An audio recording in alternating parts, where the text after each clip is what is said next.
Hi, this is Helen from Jupiter's Realm, and today I'm having a look at some of the themes of the upcoming new moon in Aquarius. This is happening on the 9th of February, and this month it takes place in Aquarius at 20 degrees. And I think there are some really interesting signatures and influences to this new moon. There's a tight square with Uranus at 19 degrees Taurus. Mercury is co-present and Pluto as well, so I'll be sharing some thoughts about these. There's a strong air element to this month's new moon. The luminaries are in Saturn's air domicile. As an air sign, Aquarius is associated with the mental realm of ideas, perspectives, beliefs, as well as social realms, the collective rather than the individual. And Mercury is the planet of mental processes, thoughts, ideas, data and information. So the main influence coming through is this square from Uranus. Now Uranus is the archetype of freedom and liberation, breaking out of what feels constraining, stagnant or restrictive. So you may feel this restless impulse coming through to ditch your normal way of doing things or thinking as part of your intentions and plans for the month ahead, or for wanting to break out of old social patterns or social groups that you're part of, which in the past you may have felt were aligned with your beliefs or way of thinking. Uranus signifies independence and rebellion. And there could be events which might be unexpected that push you to consider adopting new attitudes or perspectives and a more authentic or unique expression to achieve your intentions this month, instead of sticking to old established ties or mindsets. And that might mean going it alone to do that, being more autonomous or more independent, or seeking new connections that fit more with some of these new inspired ideas you might have. Part of this impulse for change might come from having some new inspiration or being exposed to radical thoughts and out-of-the-box creativity and originality. And this new moon energy might challenge you to look at established patterns and norms in ways of thinking or who you normally feel affinity with, and raise questions about seeking your own individuality, your own style of thinking and seeing the world and your values. And that might feel challenging, unsettling, a bit risky or uncomfortable to do that. And I think what's going to contribute to all of this is this recent ingress of Pluto back into Aquarius. In this fixed air sign, this brings up topics and issues around ideas and how they shape social connections. It's about ideals and philosophies that are aimed at creating change for what's seen as a better paradigm. This can result in changing social dynamics, switching from feeling like you belong to one group to another, because long-held beliefs are changing and you now want to connect with people that better align with these new ones. And there's a lot to do with the comparison between what is, what's traditional, what's now, and the status quo, versus what's seen as progressive and more beneficial for everyone. So you can see Pluto and Aquarius in itself points to potentials for deep social and ideological changes.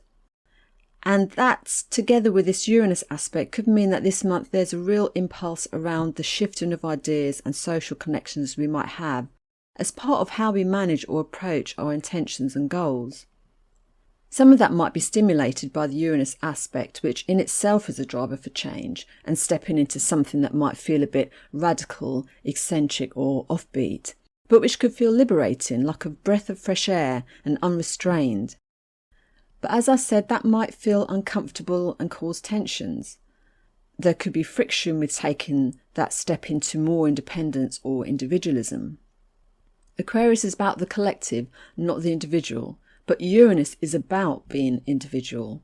So there could be some push and pull there, or some pushback, or uncertainty or friction that comes up in trying to break free of past patterns and the norm, yet still needing to accommodate the norm, still deal with that status quo. Questions and choices may be around how to do that when planning what you want to do this month. How or where might taking a risk on being more authentically individual give rise to tensions with social groups you belong to, or within yourself if that seemed like a hard step to take? Does it bring up issues around power dynamics? Note that Aquarius with the luminaries and Pluto are in the superior position to Uranus, so there's a sense of the collective having the dominant influence over the drive for individuality and freedom.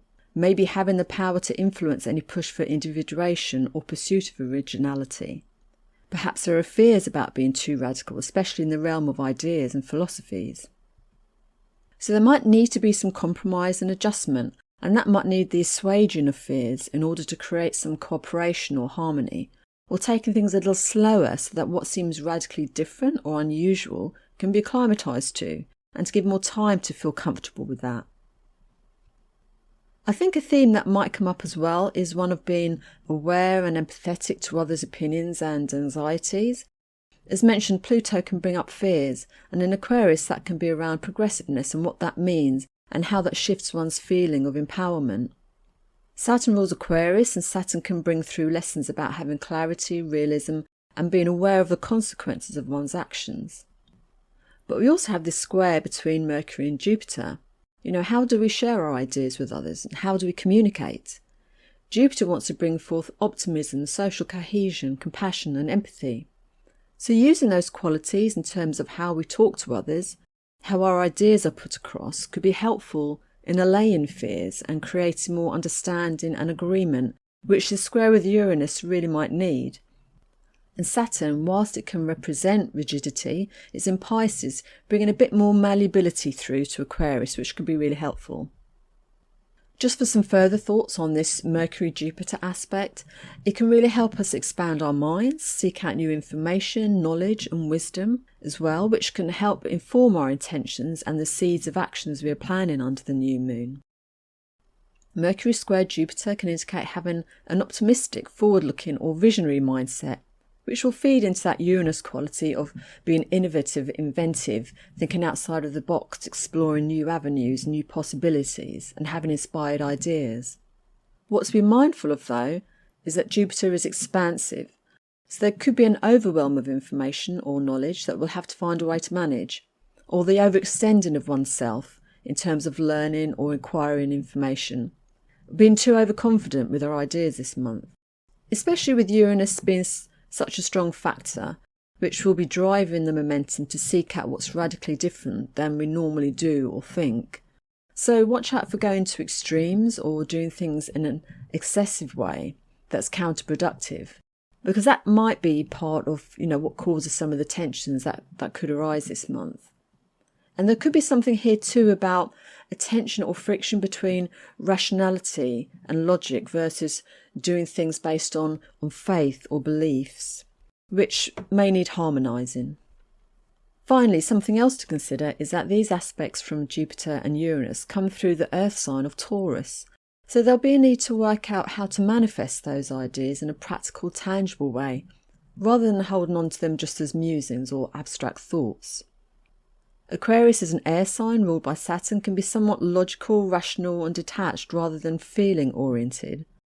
So these squares from Taurus may also challenge us to find a way to bring in more feeling and embodiment with or through our ideas and mindset. Bringing the mental realm into harmony and agreement with the physical world, whether that's harmonising our mind with our body or ideas and beliefs with the environment around us. So that's a few thoughts I had about the new moon. If you found this helpful, please let me know by hitting the like or subscribe button or leaving a comment below. I'd love to hear from you, love to know how this new moon pans out for you. Till next time then, bye for now.